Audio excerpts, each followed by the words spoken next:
नमस्कार। आज की बात में आपका स्वागत है। मैं जानता हूं आपके मन में ये बहुत बड़ा सवाल है कि अब 18 तारीख से क्या होगा, लॉकडाउन कितना खुलेगा, कितनी छूट मिलेगी, हम क्या कर पाएंगे, क्या नहीं कर पाएंगे।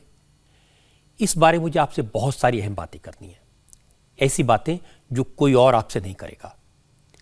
आज WHO ने कहा कि कोरोना अब लंबे समय तक हमारे बीच रहेगा, और ये बात सही है कि कोरोना वायरस कहीं जाने वाला नहीं है, ये यहीं रहेगा और काफी दिन तक रहेगा, हमारे बीच रहेगा। 18 मई के बाद लॉकडाउन की कुछ पाबंदियां हटेंगी, लेकिन इससे खतरा और बढ़ेगा। लेकिन हमें इस खतरे के साथ जीने का तरीका सीखना है। दुनिया के बड़े बड़े मुल्कों में मैंने स्टडी किया, रिसर्च की, समझा लॉकडाउन कैसे हटाया गया, धीरे धीरे हटाया गया। दुबई में कई दिन पहले रेस्टोरेंट्स, मॉल्स खोल दिए गए थे। लंदन में, पेरिस में मेट्रो चलने लगी है। अमेरिका में कई जगहों पर रेस्टोरेंट खुले हैं। जापान में मार्केट खोले गए हैं। स्विट्जरलैंड में रेस्टोरेंट खुले, कैफे खुले। हमारे यहाँ भी रेल, हवाई जहाज, मेट्रो और मार्केट खोलने की तैयारी हो रही है। लेकिन चाहे मेट्रो हो, चाहे मॉल हो, चाहे दुकानें हो, अब सब कुछ पहले जैसा नहीं रहेगा। पूरी दुनिया में ट्रैवल करने का तरीका बदला है।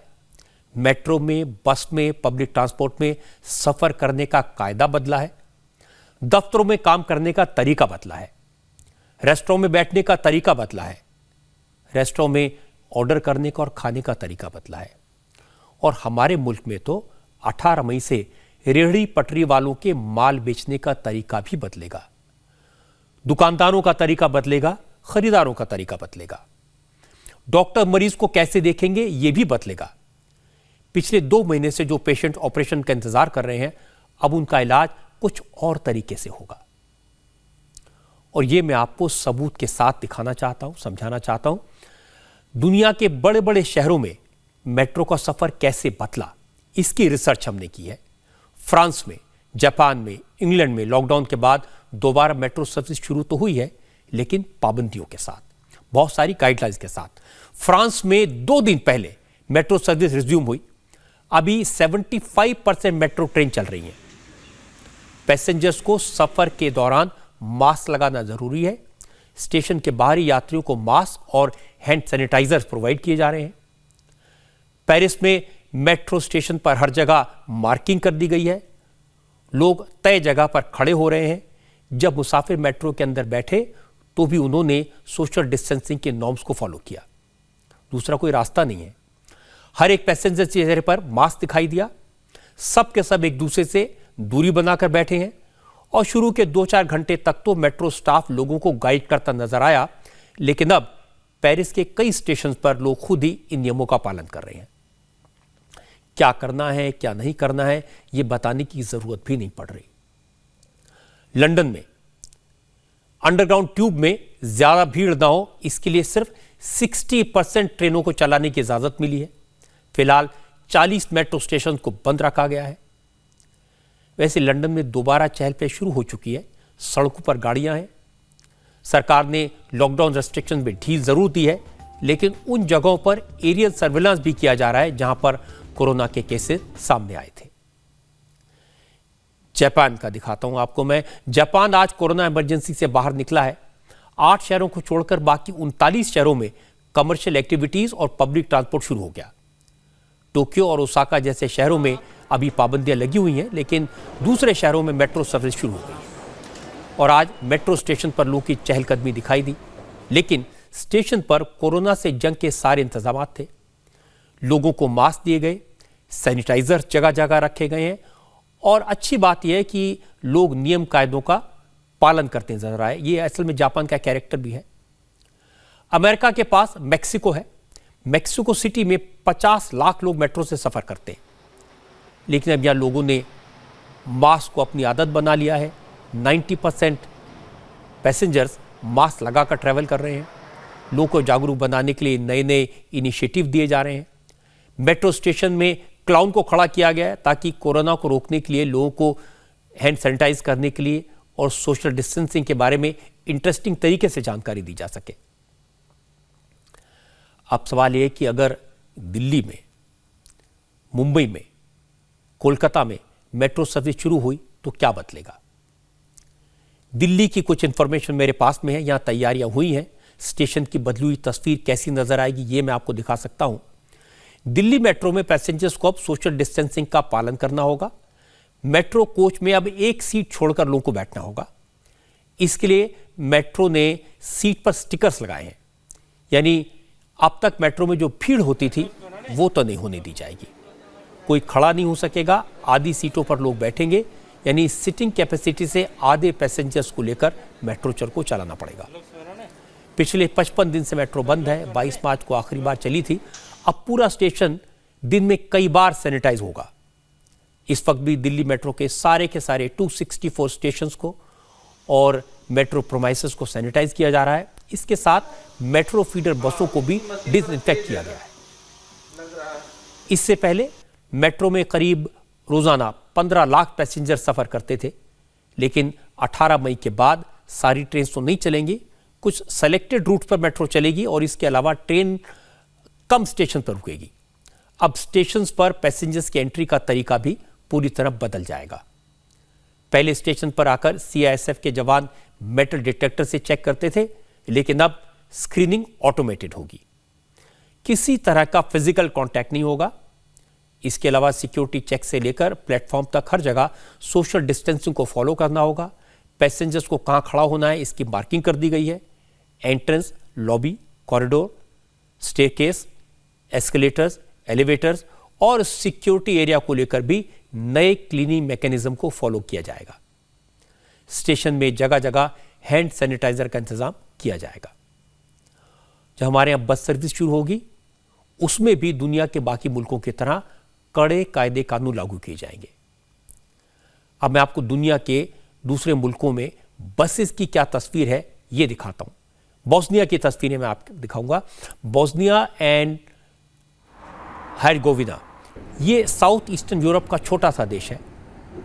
कोरोना वायरस की वजह से यहां भी लॉकडाउन था, लेकिन लॉकडाउन के बाद यहां भी दोबारा पब्लिक ट्रांसपोर्ट शुरू हुआ। पैसेंजर्स को पहले ही मास्क और प्रोटेक्टिव ग्लव्स दिए गए, एडवाइजरी जारी कर दी गई थी।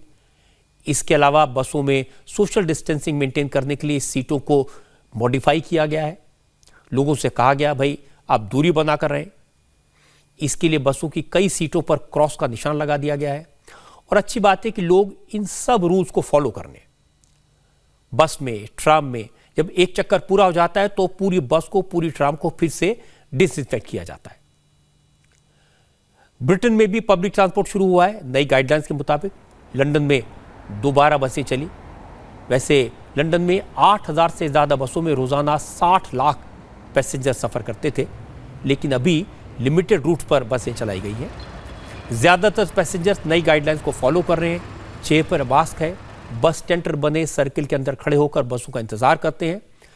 इसी तरह जर्मनी में भी सरकार ने पब्लिक ट्रांसपोर्ट को शुरू किया। जर्मनी में रूल यह है कि बस के अगले दरवाजे से कोई एंट्री नहीं होगी और जिसने मास्क नहीं लगाया उसे बस में घुसने नहीं दिया जाएगा। हमारे यहां भी ज्यादातर राज्यों के चीफ मिनिस्टर चाहते हैं कि बस सर्विस तो कम से कम दोबारा शुरू हो। दिल्ली की सरकार ने डीटीसी की बस सर्विस शुरू करने का प्लान बनाया है। आम दिनों में दिल्ली का अगर उदाहरण ले तो यहां डीटीसी की 3800 बसें चलती हैं और 2400 क्लस्टर बसें चलती हैं। डीटीसी की बसेस में रोजाना 25 लाख मुसाफिर सफर करते हैं, लेकिन लॉकडाउन के चौथे फेज में शर्तों के साथ सेलेक्टेड रूट पर कम संख्या में बसें चलाई जाएंगी। तय यह किया गया है कि हर बस में सिर्फ 20 पैसेंजर बैठेंगे ताकि सोशल डिस्टेंसिंग मेंटेन किया जाए। हर पैसेंजर को बस में मास्क लगाकर बैठना होगा। बस स्टॉप्स पर भी अब पैसेंजर्स के लिए नए नियम कानून बनाए जाएंगे। दूसरे मुल्कों में मार्केट्स भी खुले हैं थोड़े बहुत। इन मुल्कों से हम सीख सकते हैं कि पब्लिक प्लेस में किस तरह जाना है, मार्केट में खरीदारी किस तरह करनी है, किस तरह सोशल डिस्टेंसिंग मेंटेन करनी है। दुकान भी खुले, खरीदारी भी हो जाए और खतरा भी ना हो। स्विट्जरलैंड का उदाहरण देखिए, यह जिंदगी रफ्तार पकड़ रही है। 2 महीने के रेस्ट्रिक्शन के बाद सरकार ने रिलैक्सेशन दिया है। लॉकडाउन की वजह से यहां स्कूल, ऑफिस, रेस्टोरेंट तो बंद थे, लेकिन अब जो ईटरीज है, खाने पीने की जगह हैं, वो खुल रही हैं। उनमें सोशल डिस्टेंसिंग को जरूरी कर दिया गया है। जेनेवा में कॉफी शॉप्स के अंदर ग्लास का पार्टीशन लगाया गया है ताकि दो कस्टमर्स के बीच सेपरेशन रहे, कोई कांटेक्ट ना हो। हर जगह हैंड सैनिटाइजर्स रखे गए हैं, चाहे स्टाफ हो या फिर कस्टमर हो, सबको हैंड सैनिटाइज करके ही अंदर आना होगा, यह कंपलसरी है। अमेरिका में वर्जीनिया स्टेट भी लॉकडाउन से बाहर निकला। आज यहां नॉन एसेंशियल बिजनेसेस चलाने की परमिशन दे दी गई, लेकिन लिमिटेड कैपेसिटी के साथ, यानी ग्राहकों की संख्या तय कर दी गई है। इसलिए जो लोग सर्विसेज चाहते हैं तो उन्हें पहले से फोन करके या फिर ऑनलाइन बुकिंग करके दुकान पर जाना होगा, जिससे भीड़ न लगे और एक वक्त में तयशुदा लोग ही वहां पहुंचे। और जैसा मैंने आपको पहले बताया था कि जापान ने भी अपने 39 शहरों को खोलने की इजाजत दी है, लेकिन कोरोना वायरस के खतरे को देखते हुए अभी कस्टमर्स काफी कम है। कुछ दुकानों ने सेफ्टी के लिए ग्लास लगाए हैं। हालांकि ब्रिटेन में सरकार 1 जून के बाद यह फैसला करेगी कि वहां नॉन एसेंशियल रिटेल यानी गैर जरूरी सामानों की बिक्री की इजाजत दी जाए या नहीं। लेकिन इटली की सरकार ने बाजार खोल दिए हैं। इटली, आपको ध्यान है, सबसे ज्यादा खतरा एक वक्त में इटली पर था, लाशों के ढेर थे। अब वहां दुकानें खुली हैं, बाजार खुले हैं, लेकिन गाइडलाइंस है, सख्त गाइडलाइंस है।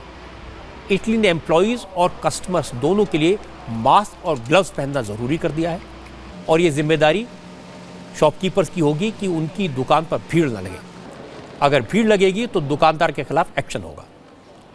इटली में ज्यादातर लोकल शॉप्स ने हैंड सैनिटाइजिंग स्टेशंस को भी इंस्टॉल किया है। इसी तरह जर्मनी ने फिलहाल छोटी दुकानों को खोलने की इजाजत दी है। जिन दुकानों का साइज 800 स्क्वायर मीटर से कम है वही खुल सकती हैं, और एक बार में लिमिटेड लोग ही दुकान में जा सकते हैं। बाकी लोगों को बाहर खड़े होकर अपनी बारी का इंतजार करना होगा। साउथ कोरिया का उदाहरण आपको बताता हूं। यहां मार्केट खुले हैं, लेकिन सरकार ने दुकानदारों से कहा कि वो अपने आने वाले सभी ग्राहकों की लिस्ट बनाकर रखें। अगर कोई इन्फेक्टेड होता है तो सरकार को सस्पेक्टेड लोगों को ट्रेस करने में आसानी होगी। हर मुल्क ने अपनी अपनी तरीके से सावधानियां बरती हैं, और इन सब से हमें सीखने की जरूरत है। बेल्जियम में भी कई तरह के बिजनेस शुरू हुए हैं, लेकिन सोशल डिस्टेंसिंग का ध्यान रखा जाएगा, यह जरूरी है। हमारे यहाँ जब मार्केट खुलेंगे, दुकानें खुलेंगी, तो सोशल डिस्टेंसिंग नॉर्म्स को तो फॉलो करना होगा। शॉपिंग करने का तरीका बदलेगा, और ये हमें सीखने की, समझने की जरूरत है। इसीलिए मैंने आपको ये दुनिया के सारे मुल्कों की तस्वीरें दिखाई हैं। दिल्ली में ऑड इवन फॉर्मूले के तहत भी दुकानों को खोला जा सकता है, और एक सुझाव यह है कि हफ्ते में 3 दिन दुकानों को खोला जाए। मुंबई में भी दुकानें खोलने की तैयारी है, लेकिन वहां खतरा ज्यादा है, तो बहुत ज्यादा सावधानी बरतने की जरूरत है। राजस्थान का कहना है कि कौन सी दुकानें खुलेंगी और कौन सी बंद रहेंगी, इसका फैसला स्टेट एडमिनिस्ट्रेशन पर छोड़ दिया जाए। हालांकि जब मार्केट खुलेंगे तो वहां भी इंफेक्शन के बचाव के तरीके अख्तियार किए जाएंगे, क्योंकि गैदरिंग को अवॉइड करना है, और मार्केट्स को लेकर लॉकडाउन 4 का यह सबसे बड़ा चैलेंज है। जहां तक मॉल्स का सवाल है, हमारे यहां ज्यादातर स्टेट्स मॉल्स को बंद रखने के पक्ष में हैं। उन्होंने प्राइम मिनिस्टर से कहा कि वो अभी मॉल्स को रीओपन नहीं करना चाहते, और मुझे नहीं लगता कि हमारे यहाँ फिलहाल मॉल्स को खोला जाएगा, सिनेमाघरों को खोला जाएगा। स्कूल कॉलेज तो आप जानते हैं सितंबर तक बंद है। लेकिन मॉल्स जब खुलेंगे तो वहां शॉपकीपर्स को कोरोना की रोकथाम कैसे करनी है, इसके लिए मैं आपको बेल्जियम की तस्वीरें दिखाता हूं। बेल्जियम में 5 दिन पहले मॉल्स और शॉप्स को खोलने का फैसला किया, लेकिन इन 5 दिनों में लोगों ने कोरोना क्राइसिस के दौरान मॉल्स में जाना, शॉपिंग करना सीख लिया। लोग एस्केलेटर्स पर भी कम से कम 6 फीट की दूरी बनाकर खड़े होते हैं। ज्यादातर लोगों ने मास्क अपनी जिंदगी का हिस्सा बना लिया है। मॉल्स के अंदर शोरूम में जाने के लिए मार्किंग की गई है। लोग इनमें लाइनों में खड़े होकर अंदर जाने का इंतजार करते हैं, और शॉप्स में एंट्री के बाद एक बार फिर से हैंड सैनिटाइज करते हैं, क्योंकि हर शॉप के अंदर हैंड सैनिटाइजर्स मौजूद हैं। इसी तरह मॉल्स में एंट्री के लिए लोग बाहर लाइन में इंतजार करते हैं, उनके लिए सर्कल बनाए गए हैं। असल में मॉल्स खोलने की सरकार की तरफ से कुछ कंडीशंस रखी गई थी, और यह कहा गया कि अगर इनको फॉलो करोगे तो मॉल में एंट्री मिलेगी। ग्रीस में भी लॉकडाउन का दूसरा फेज शुरू हुआ है। यहां मॉल्स तो नहीं खुले, लेकिन बड़ी दुकानें खोल दी गई हैं, उन्हें इजाजत दे दी गई है। यहां पर क्लोथिंग, हार्डवेयर और ब्यूटी प्रोडक्ट स्टोर समेत दूसरे शोरूम पब्लिक के लिए खुल गए हैं। हालांकि दुकानों को उनके साइज के हिसाब से तय करना पड़ेगा कि उसमें सोशल डिस्टेंसिंग के साथ एक वक्त में कितने कस्टमर्स आ सकते हैं। भीड़ बिल्कुल नहीं लगानी। इसके अलावा जो अपैरल्स या दूसरे प्रोडक्ट्स हैं उन्हें अच्छी तरह से डिसइंफेक्ट करके रखना होगा ताकि वायरस का इन्फेक्शन ना फैले। सबसे ज्यादा मुश्किल काम है किसी भी शहर में रेस्टोरेंट को खोलना, क्योंकि जब आप रेस्टोरेंट में बैठेंगे, खाएंगे, पिएंगे तो मास्क तो नहीं लगा सकते, सिर्फ दूरी मेंटेन कर सकते हैं। और मैंने दुनिया के ऐसे कई रेस्टोरेंट्स को स्टडी किया, उनकी तस्वीरें देखी, लोगों से बात की। पता है कई जगह तो रेस्टोरेंट्स में ऐसा इंतजाम किया गया कि एक टेबल पर ग्राहक होंगे और बीच की दूसरी टेबल पर मैनिक्विन रखे जाएंगे, यानी पुतले रखे दिए जाएंगे ताकि वो डिस्टेंस बना रहे। फ्लोरिडा में बार और रेस्टोरेंट खुल गए हैं, यहां लोगों का आना शुरू हो चुका है, लेकिन लोगों को वायरस ना हो, इन्फेक्शन ना हो, इसके लिए रेस्टोरेंट का स्टाफ पीपीई किट पहनकर काम कर रहा है। पूरे रेस्टोरेंट की अच्छी तरह से साफ सफाई की जाती है, डिसइंफेक्ट किया जाता है और रोजाना इस प्रोसेस को कई बार फॉलो किया जाता है। बोस्निया में भी कॉफी शॉप्स और रेस्टोरेंट्स 2 दिन पहले ओपन हुए हैं, लेकिन शॉप ओनर से कहा गया है, बड़े स्ट्रिक्टली कहा गया है कि वो अपनी दुकानों पर हैंड सैनिटाइजर को रखें और जो लोग होटल्स में, रेस्टोरेंट्स में आ रहे हैं वो भी अपने चेहरे को मास्क से कवर करें। अगर हमारे यहाँ भी ये सब प्रैक्टिस फॉलो होगी, जीने का ये तरीका अपना सकते हैं, तो कोरोना के इन्फेक्शन से खुद को काफ़ी दूर तक, काफ़ी हद तक बचा सकते हैं। लेकिन हमारे यहाँ लोग ये मानेंगे, इस पे काफ़ी शक होता है। आपको ध्यान है जैसे ही लिकर की शॉप खुली थी वहाँ पर किस तरह की लाइनें लगी थी, किस तरह की मारपीट हुई थी, किस तरह की भीड़ थी। मैं आपको सीखने के लिए यूरोप के एक और देश है ऑस्ट्रिया, बहुत खूबसूरत देश है, यहाँ की तस्वीरें मैं आपको दिखाता हूँ। यहाँ आज से रेस्टोरेंट और कॉफ़ी शॉप्स ने बिजनेस शुरू किया। पहले दिन ज़्यादा कस्टमर्स तो नहीं थे, लेकिन इतना ज़रूर है कि वर्किंग स्टाफ के लिए कई इंस्ट्रक्शंस हैं। रेस्टोरेंट में किचन और फ्रंट डेस्क पर सैनिटाइज़र ज़रूरी है, बार बार लोग हैंड सैनिटाइज करें, ये ज़रूरी है। निर्देश दिए गए कि कस्टमर्स भी जितना हो सके उतना अपने चेहरे को ढककर बाहर निकलें। और इस वक्त हमारे देश में बहुत सारे लोग इंतज़ार कर रहे हैं सैलून के खुलने का, जो नाई की दुकान होती है, बाल काटने की, बार्बर शॉप्स। लेकिन सैलून ऐसी जगह है जहां इन्फेक्शन का खतरा सबसे ज़्यादा है, क्योंकि यह चाह कर भी फिजिकल कांटेक्ट से नहीं बच सकते। बाल काटने हैं, शेव करानी है, ब्यूटी पार्लर में मेकअप कराना है, सजना संवरना है, हेयर स्टाइलिंग करानी है, तो फिर वर्किंग स्टाफ को आपके करीब तो आना पड़ेगा। लेकिन हमेशा के लिए तो सैलून को, बार्बर शॉप्स को बंद नहीं रखा जा सकता। तो अब इसकी तैयारी हमारे यहाँ कैसे हो, क्या सीखना है, मैं आपको फ्रांस और टर्की से आई कुछ तस्वीरें दिखाता हूँ। आपको अंदाजा होगा अगर हमारे यहाँ हमें सैलून खोलने हैं तो किस तरह के इंतजाम करने होंगे। पेरिस दुनिया का फैशन सिटी है। आप जानते हैं कि यहाँ फैशन से लेकर मेकअप की बहुत बड़ी इंडस्ट्री है। फैशन शुरू यहाँ से होता है, लेकिन यहाँ पर अब काफ़ी प्रिकॉशन के साथ सैलून खोले जा रहे हैं। सैलून में काम करने वाले स्टाफ के लिए फेस शील्ड मैंडेटरी है, यानी बिना फेस शील्ड के कस्टमर्स के पास आना वर्जित है, अलाउड नहीं है। इसी तरह टर्की में 7 हफ्ते बाद सैलून और बार्बर शॉप्स खुले। इनके लिए सख्त इंस्ट्रक्शंस हैं कि बिना फेस मास्क के, बिना ट्रांसपेरेंट फेस प्रोटेक्टर्स पहने अपनी शॉप को, अपनी दुकान को खोला नहीं जा सकता, काम नहीं कर सकते। अच्छी बात यह कि हमारे देश में भी कुछ जगहों पर ऐसी सावधानियां अभी से दिखाई देने लगी हैं।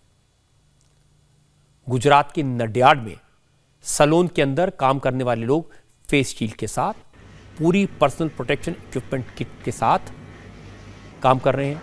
पूरी किट पहनकर दुकान में जाते हैं और फिर काम करते हैं। कस्टमर्स भी दुकान के अंदर फेस मास्क लगाकर ही एंट्री करते हैं। हरियाणा के गुरुग्राम में भी सैलून ओनर्स ने यह तरीका अपनाया है। इसके साथ कई दुकानों ने अपनी जगह के हिसाब से 6 फीट की दूरी पर चेयर रखना भी शुरू कर दिया है। तो ऐसा नहीं है कि अगर हम चाहें तो ये कर नहीं सकते हैं, कर सकते हैं, लेकिन उसके लिए वो जो स्ट्रॉन्ग विल है उसकी जरूरत है। सब एक बात और भी पूछते हैं कि क्या हम पार्क में जा सकते हैं, क्या स्विमिंग पूल में जा सकते हैं, अब बहुत दिन से जिम नहीं गए, क्या सुबह मॉर्निंग वॉक करने जा सकेंगे, क्या बच्चों को पार्क में ले जा सकेंगे, क्या 18 तारीख के बाद ये सब बदलेगा? एक्सपर्ट्स का कहना है कि बच्चों और बुजुर्गों को तो बाहर निकलने से बचना चाहिए। और मुझे भी लगता है कि फिलहाल पार्क, स्विमिंग पूल और जिम ये तो बंद रहेंगे क्योंकि यहां इन्फेक्शन का खतरा ज्यादा है। हालांकि दुनिया के कुछ मुल्कों ने अपने पार्क्स को ओपन किया है। टर्की की तस्वीर आपको दिखाता हूं। टर्की ने 40 दिन में पहली बार लोगों के लिए पार्क्स खोले, लेकिन 14 साल तक के बच्चों को पार्क में जाने की परमिशन दी गई है। बच्चों के खेलने का टाइम तय कर दिया गया है।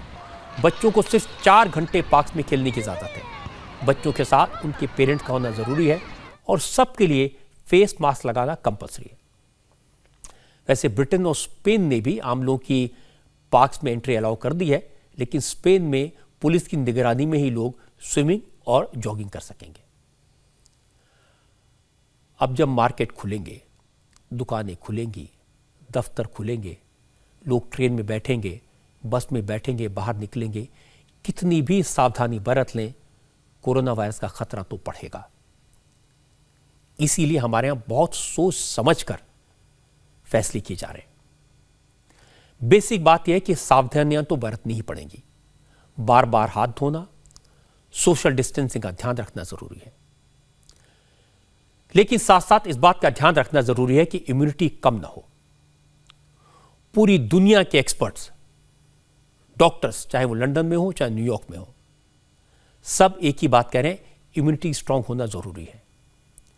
इंडिया टीवी पर स्वामी रामदेव हर रोज सुबह 8 बजे ये बताते हैं कि इम्यूनिटी बढ़ाने का सबसे सरल रास्ता कौन सा है, आसान रास्ता कौन सा है। और ये वो रास्ते हैं जिनको आज पूरी दुनिया फॉलो कर रही है। बहुत सारे डॉक्टर्स के वीडियोस मैं देखता हूं, कोई लंदन से आते हैं, कोई न्यूयॉर्क से, कोई दूसरे शहरों से, वो सब यही बातें बताते हैं। और कुछ बातें मैं आपको बता देता हूं। कम से कम 6-8 घंटे की नींद लें, खूब पानी पिएं, दिन में 3-4 litre, fast food, junk food से तौबा कर लें, सिगरेट न पिएं, खाना पौष्टिक हो, फल सब्जियां ज्यादा हो, नींबू, मौसमी, संतरा जैसे फल आपकी मदद करेंगे। गिलोय का काढ़ा ये इम्यूनिटी बढ़ाता है। अदरक, तुलसी और काली मिर्च का काढ़ा भी इम्यूनिटी बढ़ाता है, फायदा देता है। दूध में हल्दी डालकर पीने से भी वायरल से लड़ने की ताकत मिलती है। और जैसा स्वामी रामदेव हर रोज बताते हैं, अनुलोम विलोम और कपालभाति 15-20 मिनट भी कर लेंगे तो बचे रहेंगे। लॉकडाउन की पाबंदियां हटने से जो खतरा बढ़ेगा, उससे लड़ने की ताकत आपको मिलेगी।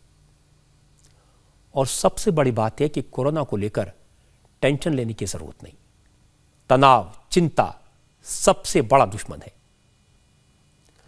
अगर किसी को खांसी जुकाम हो जाए तो उसे अपना दुश्मन मानने की जरूरत नहीं है। कोरोना का वायरस पूरी दुनिया के सिर पर सवार है। इसका मतलब यह नहीं कि बाकी वायरस खत्म हो गए हैं। कभी कभी दूसरे वायरस की वजह से भी बुखार हो जाता है, खांसी हो जाती है। और अगर किसी को कोरोना हो भी जाए तो डरने की, घबराने की जरूरत नहीं है। और यह बात मैं इसलिए कह रहा हूं क्योंकि मुंबई से मुझे ऐसी कई खबरें मिली, ऐसी कई बातें पता चली जिन्हें सुनकर मैं हैरान रह गया। कोरोना से इतना डर, इतना खौफ, आप सुनेंगे तो हैरत में पड़ जाएंगे।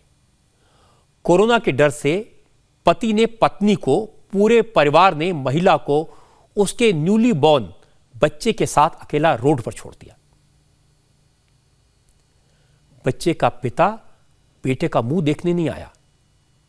1 दिन के बच्चे की मां कोरोना की वजह से मौत का शिकार हो गई। लाश घर के बाहर पड़ी रही। कोरोना के डर से कोई देखने भी नहीं आया। आप सोचेंगे ऐसा कैसे हो सकता है, लेकिन ऐसा हुआ। हमारे अपने मुंबई शहर में हुआ। गरीब परिवार में नहीं, यह अच्छा खासा करोड़पति परिवार है, संपन्न परिवार है। आगरा में यही हुआ, सूरत में यही हुआ, औरंगाबाद में ही हुई, ऐसा हुआ। यह सही है कि कोरोना ट्रांसमिट होने वाली बीमारी है। सरकार ने कोरोना पेशेंट के आइसोलेशन के लिए कड़े नियम बनाए हैं।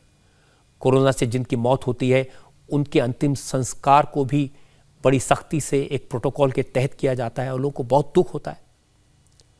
लेकिन इसका मतलब ये नहीं है कि कोरोना के खौफ के कारण इंसानियत ही भूल जाएं। कोरोना से बचने के बजाय कोरोना के मरीजों से बचने लगे। इस डिजीज का एक स्टिग्मा, एक कलंक, अगर हम मानेंगे तो ये ठीक नहीं है। और दुख की बात यह कि इस वक्त ज्यादातर जगह पर यह हो रहा है। आज हमारे संवाददाता दिनेश मौर्य को नायर हॉस्पिटल के डीन डॉक्टर मोहन जोशी ने ऐसी हकीकत बताई कि सुनकर रोंगटे खड़े हो गए। नायर हॉस्पिटल मुंबई का बड़ा हॉस्पिटल है, कोरोना के लिए डेडिकेटेड हॉस्पिटल है। डॉक्टर जोशी ने कहा कि कोरोना वायरस से ज्यादा खतरनाक इसका खौफ है, क्योंकि वायरस से तो सिर्फ एक इंसान इन्फेक्टेड होता है, लेकिन खौफ से इसके बिना इन्फेक्शन के ही लोगों की इंसानियत मर रही है। डॉक्टर जोशी ने बताया कि जैसे ही एक महिला की टेस्ट रिपोर्ट कोरोना पॉजिटिव आई, वैसे ही उसके परिवार ने उसे बेसहारा छोड़ दिया। ये महिला पढ़े लिखे संपन्न परिवार की है। एक दिन पहले ही महिला ने बांद्रा के एक प्राइवेट हॉस्पिटल में बच्चे को जन्म दिया था। बच्चे के जन्म के कुछ देर बाद पता चला कि महिला कोरोना पॉजिटिव है। बच्चे की रिपोर्ट नेगेटिव थी, लेकिन परिवार वालों ने बच्चे और महिला दोनों को उनकी किस्मत पर छोड़ दिया। बार बार इन्फॉर्म करने के बाद भी परिवार का कोई मेंबर उन्हें देखने नहीं आया। क्योंकि महिला को कोरोना का इन्फेक्शन था, इसलिए प्राइवेट हॉस्पिटल ने उसे कोविड डेडिकेटेड हॉस्पिटल में जाने की बात कहकर बाहर कर दिया। एक दिन के बच्चे को लेकर ये महिला 4-5 हॉस्पिटल्स में धक्के खाती रही, लेकिन किसी ने उसे एडमिट नहीं किया। आखिर में रात करीब 1:30 बजे एम्बुलेंस का ड्राइवर इस महिला को नायर हॉस्पिटल के गेट पर छोड़कर चला गया। जिस महिला की दिन में डिलीवरी हुई हो, गोद में 1 दिन का मासूम बच्चा हो, उसे रात 1:30 बजे गेट के बाहर छोड़ दिया गया। सास ससुर तो छोड़िए, बच्चे का पिता भी उसे देखने नहीं आया। ये महिला काफ़ी एजुकेटेड थी, काफ़ी रिच फैमिली से आ रही थी, लेकिन वो समय में ऐसा हो गया था कि किसी को कोरोना हो गया तो उसे डिसोन किया जाए। ये पहले कई दिनों की बात थी, जब हमने ये 19-20 तारीख की बात है, जब हमने ये कोरोना मैटरनिटी इधर चालू किया, या कोविड मैटरनिटी नायर हॉस्पिटल में चालू किया। ये पेशेंट डिलीवरी हो चुकी थी और उसका डिलीवरी होने के बाद में दोपहर को रिपोर्ट आ गया कि ये लेडी कोविड पॉजिटिव है। कोविड पॉजिटिव होने के नाते से वो लेडी और चाइल्ड को ट्रांसफ़र करने की कोशिश वो अस्पताल ने की। वो अस्पताल ने वो लेडी और बच्चे को, छोटे बच्चे को, 1 दिन का बच्चे को सीधा एम्बुलेंस में भेज के कोविड हॉस्पिटल ट्रांसफ़र कर रहे हैं, ऐसा बोल दिया। वो एम्बुलेंस वाला 5-6 जगह गया और अल्टीमेटली वो एम्बुलेंस वाले ने रात को 1:30 बजे वो लेडी को और वो चाइल्ड को एक हमारे नायर हॉस्पिटल के गेट में छोड़ दिया और वो चले गए।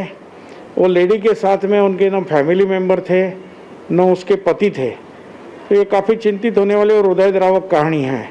ऐसा नहीं होना चाहिए।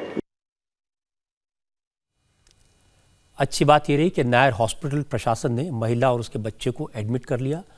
दोनों की अच्छे से देखभाल की गई, इलाज किया गया, और कुछ दिन बाद जब महिला की टेस्ट रिपोर्ट नेगेटिव आई, उसने परिवार वालों को फ़ोन करके बताया, तब रिश्तेदार उसे घर ले गए। हमने तो वो महिला को और चाइल्ड को, बच्चे को इमीडिएटली एडमिट कर लिया। उनको ब्रेस्ट फीडिंग का प्रयास चालू कर दिया।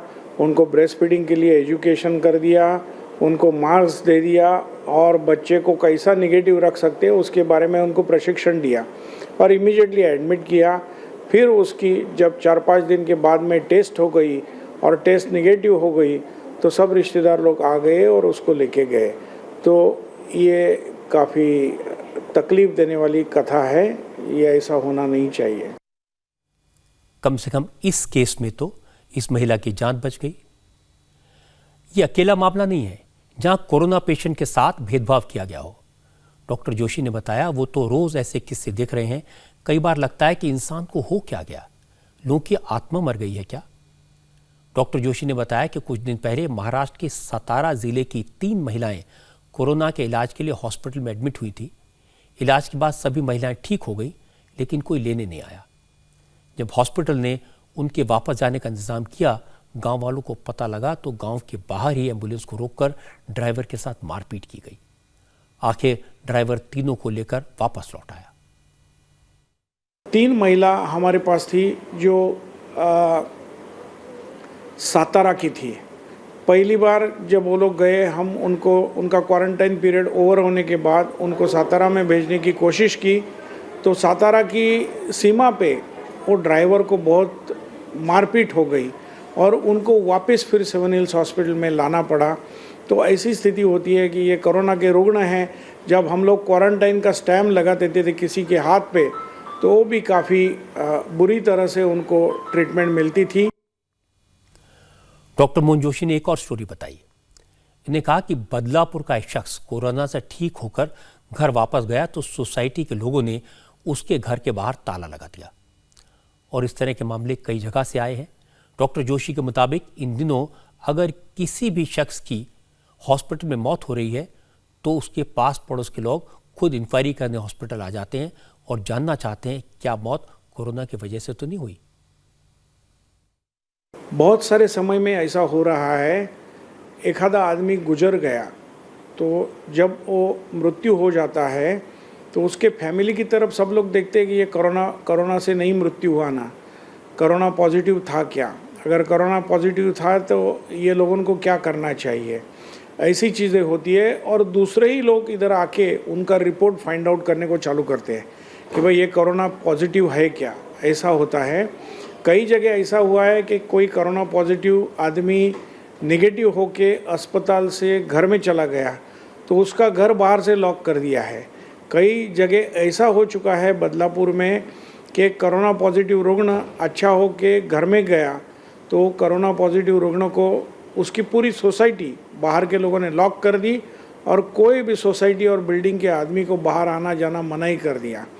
बहुत सारे समय में ऐसा भी हो रहा है कि लोग अनऑफिशियल क्वारंटाइनिंग और अनऑफिशियल गुंडेगिरी कर रहे हैं। ये सही है कि मुंबई में कोरोना के मरीज सबसे ज़्यादा हैं, खतरा सबसे ज़्यादा है। देश के 20% कोरोना पेशेंट अकेले मुंबई में है। महाराष्ट्र में कुल 29,100 मरीज हैं, इनमें से 17,671 17,671 कोरोना पेशेंट अकेले मुंबई में है। इसलिए सही है कि मुंबई में इन्फेक्शन का खतरा है, यहाँ पर कोरोना का खौफ है और ये भी सही है कि कोरोना वायरस एक इंसान से दूसरे इंसान में ट्रांसमिट हो सकता है। ये भी सही है कि कोरोना मरीज के पास नहीं जाना है, दूरी बनाकर रखनी है। लेकिन अगर किसी को कोरोना हो गया, कोई इसका मरीज है, तो वो कोई गुनहगार नहीं है, वो अपराधी नहीं है, इंसान है। उसके साथ इंसानियत के व्यवहार करना ही चाहिए। अगर उसका ख्याल नहीं रखेंगे, उसे अपने हाल पर छोड़ देंगे, ये तो इंसानियत नहीं है। देश भर में जो लाखों डॉक्टर्स, नर्सेस, पैरामेडिकल स्टाफ जिन कोरोना पेशेंट की सेवा में लगे हैं, उनके रिश्तेदार या परिवार वाले तो नहीं हैं, लेकिन वो तो मरीजों को छोड़कर भाग नहीं रहे। अगर परिवार वाले, पड़ोसी, दोस्त कोरोना के मरीज के साथ ऐसा व्यवहार करेंगे तो मरीज आधी लड़ाई पहले ही हार जाएगा। उसकी हिम्मत बढ़ाने की जरूरत है। ये व्यवहार ठीक नहीं है। कुछ दिन पहले तक आप किसी को फोन करते थे तो मैसेज आता था सोशल डिस्टेंसिंग का। अब क्या मैसेज आ रहा है? मैसेज आता है कोरोना से दूरी बनानी है, कोरोना के मरीज से नहीं। बीमारी से लड़ना है, बीमार से नहीं, क्योंकि बीमार का तो कोई कसूर नहीं है। इस मैसेज को रिंगटोन इसलिए बनाना पड़ा क्योंकि देश भर में इस तरह की घटनाएं हुई। लोगों को समझना पड़ेगा, कोरोना के शिकार लोगों में से 96% लोग ठीक हो रहे हैं। इसलिए डरने की, घबराने की जरूरत नहीं है, सावधान रहने की जरूरत है। और सावधानी का मतलब ये नहीं कि इंसानियत का खून कर दिया जाए, संवेदनाओं को मार दिया जाए। इसलिए अगर कोई इन्फेक्शन का शिकार हो गया तो उसका साथ मत छोड़िए, उसका ख्याल रखिए, उसकी हिम्मत बढ़ाइए, मदद कीजिए। और इसके लिए आपको उसके पास जाने की, उससे मिलने की जरूरत नहीं है। मुंबई में मरीजों की संख्या ज्यादा है, इन्फेक्शन का खतरा ज्यादा है, लेकिन इसके बाद भी लोग इस बात को नहीं समझ पा रहे। मुंबई के लोग हालात को देख रहे हैं, समझ रहे हैं, लेकिन सबक लेने को तैयार नहीं है। बार बार इस तरह की घटनाएं हो रही हैं और कभी कभी हालात देखकर लगता है कि मुंबई में लॉकडाउन जल्दी खत्म नहीं होगा, वहां कोई कंसेशन नहीं मिलेगा, बल्कि पाबंदियां और बढ़ जाएंगी। ऐसा क्यों है ये आपको दिखाता हूं। मुंबई से आज सुबह जो तस्वीरें आई वो परेशान करने वाली थी। मुंबई के एंटॉप हिल इलाके में कुछ लोगों में पुलिस पर धारदार हथियार से, लाठी डंडों से हमला किया। 3 पुलिस वाले बुरी तरह घायल हो गए, एक सब इंस्पेक्टर और 2 कांस्टेबल। सबकी हालत नाजुक है और हमले की वजह थी पुलिस वालों ने सड़क पर ग्रुप में बैठे लोगों को घर जाने को कहा था, मास्क पहनने को कहा था। दरअसल पुलिस वाले एंटॉप हिल इलाके में गश्त पर थे। खबर मिली कि कुछ लोग ग्रुप में बैठे हुए हैं।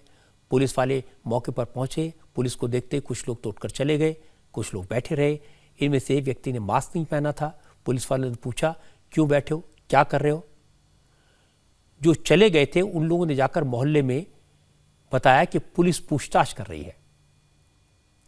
और जिन लोगों से पुलिस पूछताछ कर रही थी उनके घर के लोग ग्रुप बनाकर आए, हथियार लेकर आए, पुलिस पर हमला किया और हमले के वक्त की कुछ तस्वीरें सीसीटीवी में रिकॉर्ड हो गई।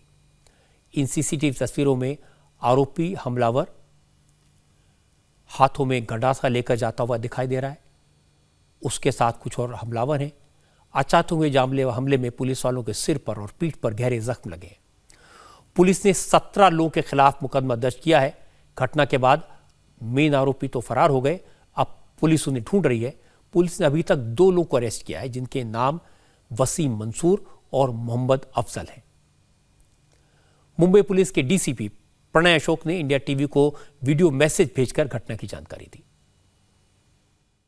हमारे लोग रेड जोन में जब गश्त लगा रहे थे, लोकल पुलिस स्टेशन और एसआरपीएफ के कुछ जवान, तो वहाँ पे उन्होंने कुछ लोगों को लॉकडाउन के अंतर्गत मास्क ना लगाने की वजह से उनको इंटरवीन किया, उनसे पूछताछ की। तो उस पूछताछ के समय उनमें आपस में थोड़ा डिस्प्यूट हुआ और इसके चलते वहाँ पे कुछ जो आरोपी हैं उन्होंने आके हमारे जो जवान हैं उन पे और हमारे अधिकारी पे उन पे अटैक किया। जिस इलाके में पुलिस पर हमला हुआ है वो एंटॉप हिल इलाका रेड जोन में है। अगर इस इलाके में पुलिस ने सड़क पर बैठे लोगों को जाने को कहा, मास्क लगाने को कहा, तो इसमें क्या गलत है? इससे पुलिस वालों का क्या फ़ायदा था? लेकिन नहीं, हीरोगिरी दिखानी है। और ये इस तरह की पहली घटना नहीं है। मुंबई से इस तरह की खबरें पहले भी आ चुकी हैं। आज की बात में कुछ दिन पहले मैंने आपको खबर दिखाई थी। इसी तरह चेंबूर इलाके में सलीम सिद्दीकी, आरिफ और यूसुफ नाम के लड़कों ने इंदर सिंह पर तलवार से हमला किया था, उनका सिर फाड़ डाला था। इंदर सिंह अभी भी हॉस्पिटल में है। इंदर सिंह ने इन लड़कों को मास्क लगाने के लिए कहा था। मेरा कहना है कि जो लोग इतनी सी बात नहीं समझते कि मास्क लगाना उनकी अपनी ज़िंदगी के लिए ज़रूरी है, जो ये नहीं समझते कि अगर कोई मास्क लगाने को कह रहा है तो उसमें उन्हीं का फ़ायदा है, तो फिर ऐसे लोगों से समझदारी की क्या उम्मीद करें। और जो लोग अपील करने से नहीं समझते, अगर सिर्फ डंडे की भाषा समझ में आती है, तो फिर उनके साथ उसका इस्तेमाल करना पड़ेगा। क्योंकि कुछ लोगों के चक्कर में पूरे शहर को खतरे में नहीं डाला जा सकता। मुंबई पहले से ही बुरी तरह खतरे में है। आज मैंने सड़क पर चलते मजदूरों की बहुत सारी तस्वीरें देखी, जिन्हें देखकर एक बार फिर मन विचलित हुआ, दुखी हुआ। सड़क पर पैदल चलते माता पिता के साथ छोटे छोटे मासूम बच्चों की तस्वीरें देखकर दिल दहल जाता है। एक तस्वीर में बड़ी संख्या में प्रवासी मजदूर सिर पर सामान रखकर पैदल नदी पार करके यूपी जाते दिखाई दिए। एक तस्वीर में प्रवासी मजदूर ट्यूब पर बैठकर यमुना नदी पार करते दिखाई दिए। इस तरह नदी पार पर आने के लिए भी 100-100 रुपए लिए गए। एक और तस्वीर देखिए, एक महिला गोद में 4 दिन का बच्चा लेकर पैदल चल रही है। पता ये चला कि महिला पश्चिम बंगाल के मालदा से चली। 2500 किलोमीटर का सफर तय करने के बाद ये 4 दिन के बच्चे के साथ 2500 किलोमीटर के सफर के लिए निकल पड़ी।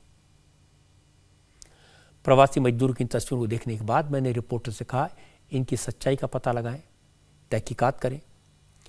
रिपोर्टर से जो तस्वीरें भेजी वो वाकई में चौंकाने वाली हैं। पंजाब में काम करने वाले हजारों प्रवासी मजदूरों की एक तस्वीर, जब आप देखेंगे तो आप हिल जाएंगे। पंजाब से यूपी के लिए निकले हजारों प्रवासी मजदूर पंजाब से हरियाणा पहुंच रहे हैं। यहां अंबाला और करनाल में नदी पार करके यूपी में जाना चाहते हैं।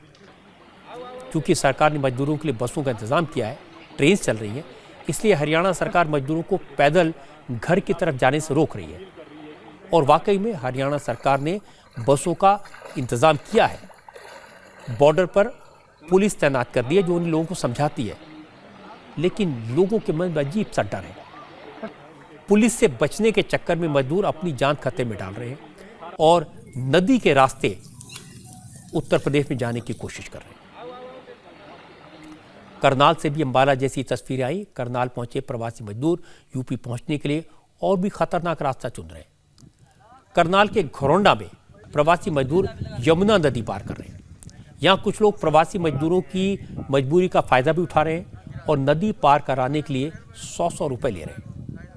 आप ये देखकर हैरान रह जाएंगे कि मजदूरों को नदी पार कराने के लिए नाव का नहीं बल्कि एक जानलेवा जुगाड़ का इस्तेमाल किया जा रहा है। टायर ट्यूब में हवा भर के उसे बांस से बांध दिया गया है। फिर इसी के जरिए मजबूर मजदूरों को नदी पार करवाई जा रही है। यमुना के किनारे सैकड़ों मजदूर अपनी बारी के इंतजार में बैठे हुए दिखाई दिए। बात योगी आदित्यनाथ तक पहुंची। उत्तर प्रदेश के चीफ मिनिस्टर ने कहा कि उन्हें अपने मजदूरों की काफी चिंता है। योगी ने मजदूरों से अपील की है कि वो पैदल न चलें, सरकार उनके घर पहुंचने का इंतजाम कर रही है। यूपी सरकार ने सड़कों पर बसों का इंतजाम किया है, रास्ते मजदूरों के खाने पीने का इंतजाम किया है। सड़कों पर पुलिस है जो मजदूरों को खोजकर उन्हें बसों तक पहुंचा रही है ताकि उन्हें उनके घर पहुंचाया जा सके। लेकिन अब मजदूर नदी के रास्ते जाएंगे, खेतों से निकलेंगे तो पुलिस कैसे खोजेगी, कैसे उनकी मदद करेगी। आज योगी आदित्यनाथ ने मजदूरों से फिर अपील की, फिर कहा यूपी सरकार ने 12 लाख से ज्यादा प्रवासी मजदूरों के रहने खाने का इंतजाम किया। लेकिन जो लोग पहाड़ के रास्ते, जो लोग नदियों के रास्ते यूपी में एंट्री कर रहे हैं, उन्हें ट्रैक करना मुश्किल हो रहा है। इसलिए वो लोग खुद को मुसीबत में न डालें, सही रास्ते से आएं। सरकार पूरी तरह संवेदनशील है और उनकी मदद करेगी।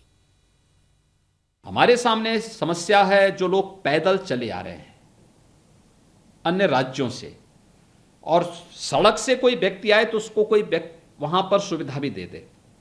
जो खेतों के माध्यम से, नदियों के माध्यम से या फिर पहाड़ के माध्यम से उतर करके आ जा रहे हैं मध्य प्रदेश में, वो पहाड़ के रास्ते से उतर करके दूसरे रास्ते से आ जा रहे हैं, प्रशासन को पता नहीं लग पा रहा है। इसी प्रकार से हरियाणा में वे यमुना जी के अंदर से घुस करके दूसरे रास्ते से आ जा रहे हैं। और भी जगह ये समस्याएं पैदा हो रही हैं। हम लोगों ने इसीलिए अपील जारी की है और मैं फिर भी अपील करूंगा सभी अपने प्रवासी कामगार और श्रमिकों से कि उत्तर प्रदेश सरकार अब तक 12.5 लाख से अधिक प्रवासी कामगार और श्रमिकों को उत्तर प्रदेश में सुरक्षित लाई है, सम्मानजनक ढंग से लाई है। किसी के सामने कोई समस्या यहां उत्तर प्रदेश में नहीं है, न उसके सामने भोजन की समस्या है, न रहने की समस्या है, न उसके पास खाद्यान्न की समस्या है, क्योंकि हमने हर एक व्यक्ति को खाद्यान्न की व्यवस्था भी दे दी है, उसको हम भरण पोषण भत्ता भी दे रहे हैं, उसको हम यहाँ पे हर प्रकार की सुविधा दे रहे हैं। इसलिए समस्या वो नहीं, समस्या वह है जब वो पैदल चल रहा है। और मुझे इस बात पर वो है कि पैदल चलने में लंबी दूरी तय करने पर व्यक्ति डिहाइड्रेशन का शिकार हो सकता है, उसके स्वास्थ्य के साथ वो खिलवाड़ कर रहा है, कतई न करे। ये समस्या काफी जटिल है। प्रवासी मजदूर परेशान हैं, हताश हैं, मजबूर होकर अपने घरों की तरफ चले हैं। लेकिन ऐसा नहीं कि सरकारें मजदूरों के लिए काम नहीं कर रही हैं। उत्तर प्रदेश ने सबसे ज्यादा काम किया है और रिमार्केबल तरीके से काम किया है, ऑर्गेनाइज तरीके से काम किया है, और इसके लिए योगी आदित्यनाथ तारीफ के काबिल हैं। अकेले उत्तर प्रदेश में ट्रेन के जरिए 5 लाख मजदूर वापस पहुंच चुके हैं। सबसे ज्यादा ट्रेनें उत्तर प्रदेश सरकार ने डिमांड की। यूपी सरकार ने 10,000 बसें मजदूरों को घर पहुंचाने के लिए लगाई। योगी आदित्यनाथ ने अफसरों को साफ निर्देश दिए कि मजदूरों के साथ सख्ती न की जाए, प्यार से, सम्मान से बात की जाए। पहले उन्हें खाना और पानी दिया जाए, उसके बाद उनके घर पहुंचने का इंतजाम किया जाए। हर गांव का जो मिडिल स्कूल है उसे क्वारंटीन सेंटर बनाया जाए। मजदूरों को उनके गांव के बाहर ही क्वारंटीन सेंटर में रखा जाए। अब इससे ज़्यादा कोई सरकार क्या कर सकती है? और अच्छी बात यह कि जो मजदूर अम्बाला में नदी पार कर रहे हैं या फिर पहाड़ के रास्ते से आ रहे हैं, उनके बारे में भी चीफ मिनिस्टर को जानकारी है। लेकिन ऐसे मजदूरों से अगर वो मेरी बात सुन पाएं या कोई उन तक मेरी बात पहुंचाए, तो मैं कहना चाहता हूं कि आज भी इन रास्तों से निकलना बहुत खतरनाक है। राज्य सरकार इंतजाम कर रही हैं, उन इंतजाम तक पहुंचने की कोशिश करें। आज भी अंबाला से हरियाणा सरकार ने 15 बसें मजदूरों के लिए चलाई। आज अंबाला से 6 बसें आम लोगों के लिए चलाई गई, जिनमें टिकट लेकर कोई भी सफर कर सकता था। लेकिन आप ये सुनकर हैरान हो जाएंगे, 6 में से 5 बसों को कैंसिल करना पड़ा क्योंकि इनके लिए मुसाफिर नहीं मिले। जो मजदूर भाई हैं, जो बहन हैं, वो नदी के रास्ते, पहाड़ के रास्ते छुप करके जा रहे हैं। मेरी अपील है कि खुद को खतरे में न डालें। अगर सरकार के इंतजामात की जानकारी नहीं है तो किसी से पूछ लें, लोकल पुलिस से पूछ लें, डरे नहीं। और पुलिस से मेरी अपील है कि जहां भी इस तरह के मजदूर मिले, उनकी मदद करें, उनको डराएं नहीं। अगर एक बार विश्वास पैदा हो गया तो हो सकता है कि फिर मजदूर प्रशासन की बसों पर, प्रशासन की ट्रेन पर भरोसा करने लगेंगे। और अभी एक बड़ी खबर आई है कि होम मिनिस्ट्री ने गाइडलाइन जारी की है और राज्यों के चीफ सेक्रेटरी से कहा कि वो इंश्योर करें अब मजदूर सड़कों पर पैदल न चलें। वो श्रमिक ट्रेन और सरकारी बसों के जरिए एक जगह से दूसरे जगह जाएं। ये अच्छा काम है। अगर सरकारी मशीनरी इस काम में लगेगी तो मजदूरों की मदद होगी, क्योंकि मजदूर हैं तो परेशान, चल तो रहे मजबूरी में, उन्हें कोई शौक तो नहीं है। और कई मजदूर एक्सीडेंट में मरे हैं। इन लोगों की जब तस्वीरें देखते हैं तो बहुत दुख होता है, तकलीफ होती है। मैं दिन भर सरकार के लोगों से, दूसरे एक्सपर्ट से इसकी चर्चा करता हूँ, रास्ता निकालने की कोशिश करते हैं। और मुझे अच्छा लगा कि होम मिनिस्ट्री ने आज ये एडवाइजरी जारी की है।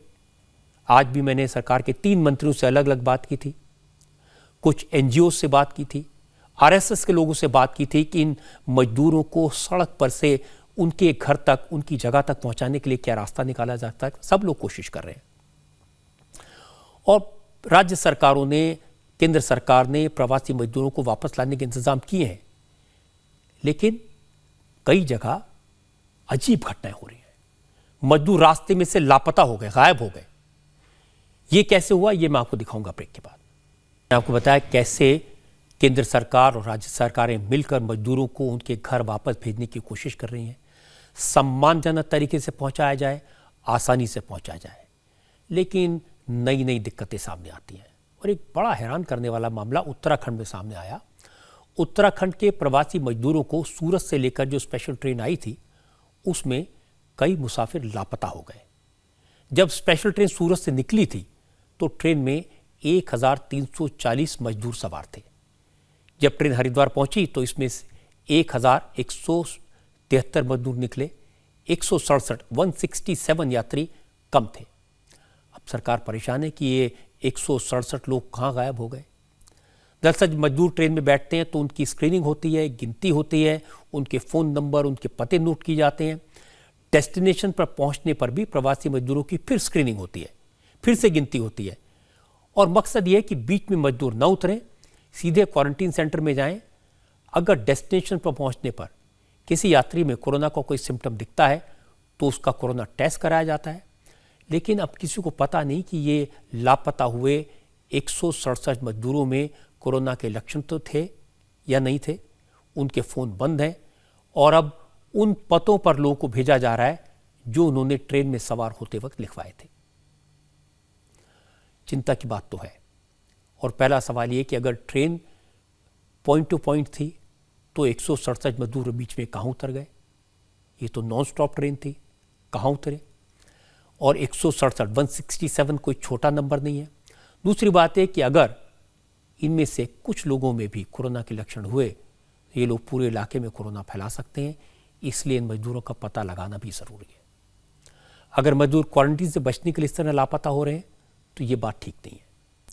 अफसोस की बात है कि हज़ारों मौत होने के बाद भी लोग इस खतरे को समझ नहीं रहे। और कर्नाटक में एक धार्मिक मेले में किस तरह से सोशल डिस्टेंसिंग की धज्जियां उड़ी, इसकी तस्वीरें मैं आपको दिखाऊंगा ब्रेक के बाद।